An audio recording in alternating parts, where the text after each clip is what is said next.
Hey guys, so I just wanted to throw a quick video up. Haven't done one in a while, but if you've ever had your wife or your significant other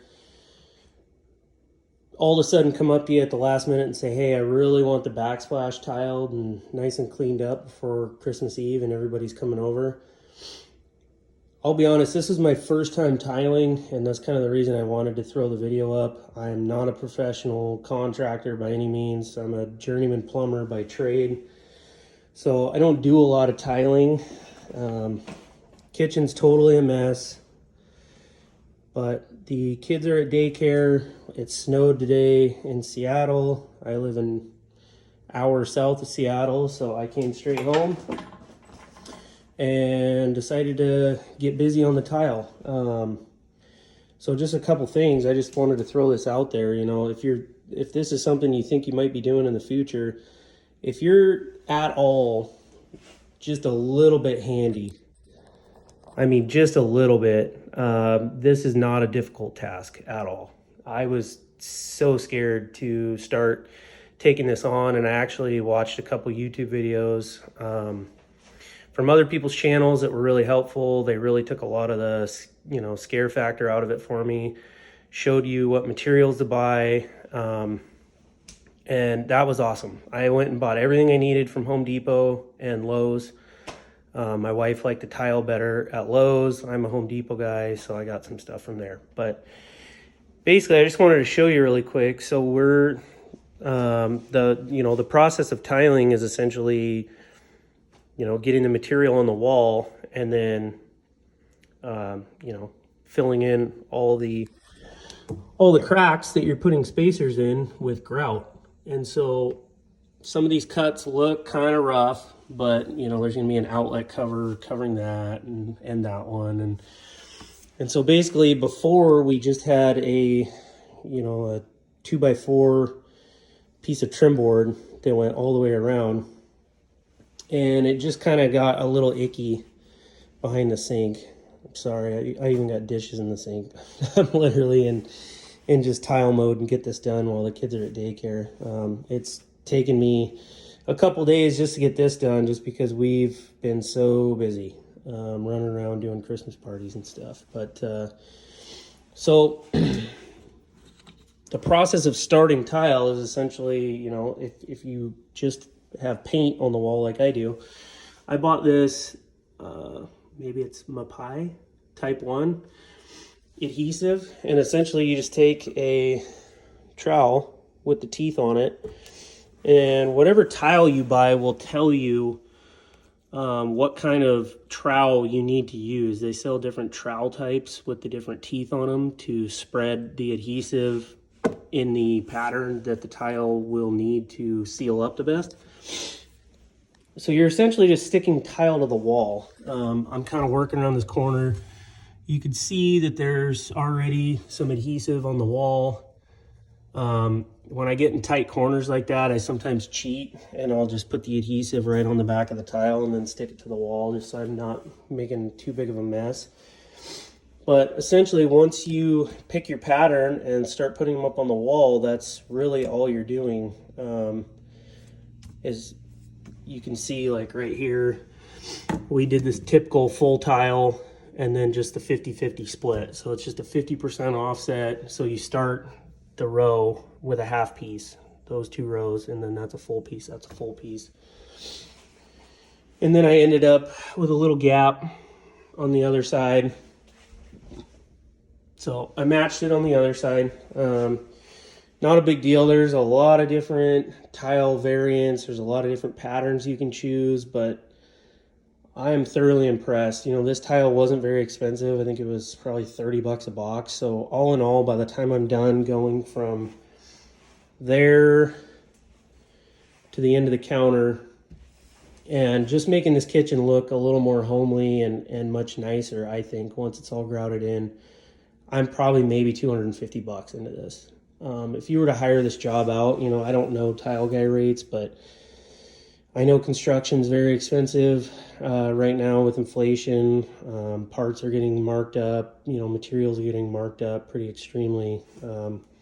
this would be an expensive job for somebody to do. Now, they would probably come in and do a much better job than I did, but at the same time, you know, I take pride in my work when I get to do it myself, and I think it's important to save money when you can and just kind of take a little risk and see how it goes. So once you get that tile stuck to the wall, I let them dry overnight, and then I pull the spacers like I did over here. So we're just using just this Home Depot tile. They're all a little different. This is a 4x8 inch tile, and there's tile calculators online, which is super easy. You basically just measure your square footage and then type it into the calculator, and it'll give you the 10% differential for error. You know, you're going to have some error, you're going to make a couple bad cuts, so it'll add 10% for you, and it'll show you that, and then it'll give you your total square footage. And then you just go on the box and it'll tell you, okay, this one box is 36 pieces and it will complete 7.92 square feet. So I think all in all, with my error factor, this whole kitchen was only like 34 square feet. So I bought 4 boxes because they would only sell it in the box. And so I got 4 boxes. So like I said, right now I'm at the adhesive stage. I'm getting it stuck on the wall, getting the pattern I want, letting it dry overnight. Christmas Eve's coming up in a few days. That's when we have family coming over, so my wife just really wants it done. So once this process is over, then comes kind of the messy part, which is the grout. And for the grout, since I knew I would kind of be doing this in stages, this, I think it's Mapai company, makes a pre-mixed grout. So rather than having a 5-gallon bucket of water on the ground and you're dumping powder in and mixing water and hoping you get your ratio right and doing all that, this stuff's a little bit more expensive. You know, I think just this bucket will do this whole kitchen, but it was about 45 bucks. But to me, it's worth it because I can do it in sections, just like I can do this in sections, because I can put the lid on at the end of the day, clean the trowel off, and whatever I got done, I got done. I can just clean up, come back the next day, start doing it again. Same thing with this. It's pre-mixed, so it's ready to use. When you get going with it, you know, all you really need other than these tools is this little float here. So this is a Marshalltown float, and this is the, I can't remember what they call it, but you could see it's kind of flexy and squishy. And then they have another one that's a little more rigid, that's kind of more old school. I think these ones are kind of newer, but that's essentially it. I mean, I thought it was going to be this big, scary, you know, painstaking process, and I've hired a few things out before because I just didn't want to do them, but I think it's going to turn out really good. And, you know, other than this, all you really need is, you know, for cutting around some of these outlets, you can see, like, to get that line to line up with that line, I had to cut a couple different tiles to make that happen and keep the pattern going, and you're going to have that a lot. I originally started out using just my Milwaukee grinder with a diamond blade, and it'll get you by, but it's not as precise and straight as just a regular old wet saw.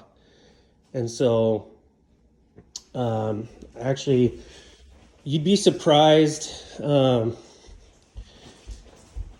many people have wet saws because they did a project once and then they haven't used them in 6 months and they're sitting in their garage. So I was telling my coworker today, I said, hey, you know, I'm doing tile. It's kind of going okay, but it's going really slow.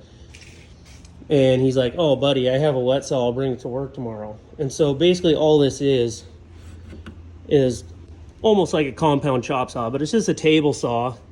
It's got a little guard on it. You pop the lever. This is a Cobalt.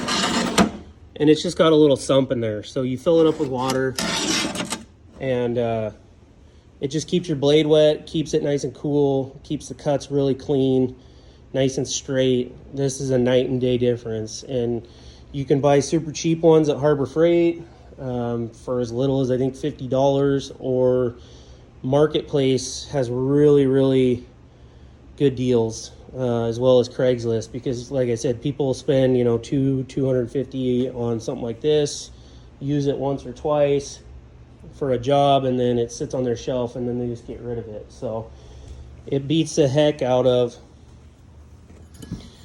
using a, you know, DeWalt diamond blade on your Milwaukee grinder or your DeWalt grinder and trying to cut perfectly straight. It's just not as safe, and it's not as clean. You can see I've got some scrap tiles here. Some of those I ruined, and some of them are just scrap pieces. And then when using the grinder, I was having to use these too. So these are little tile choppers. So if you serrated a piece because you needed to cut out for around an outlet, you could just grab onto it with these and just break it, and it would pop the little piece out. But that's really about it. Just basic hand tools, tape measure, little wax pencil. It's been an interesting experience, but I just wanted to throw this video out there because I'm somewhat of a handy guy. I can work on cars, tractors, all that stuff, but this was not really in my wheelhouse. But I think, you know, I'm not scared to do this anymore. So anyways, I hope everybody has a great holiday season, and I appreciate you clicking on this. Thanks.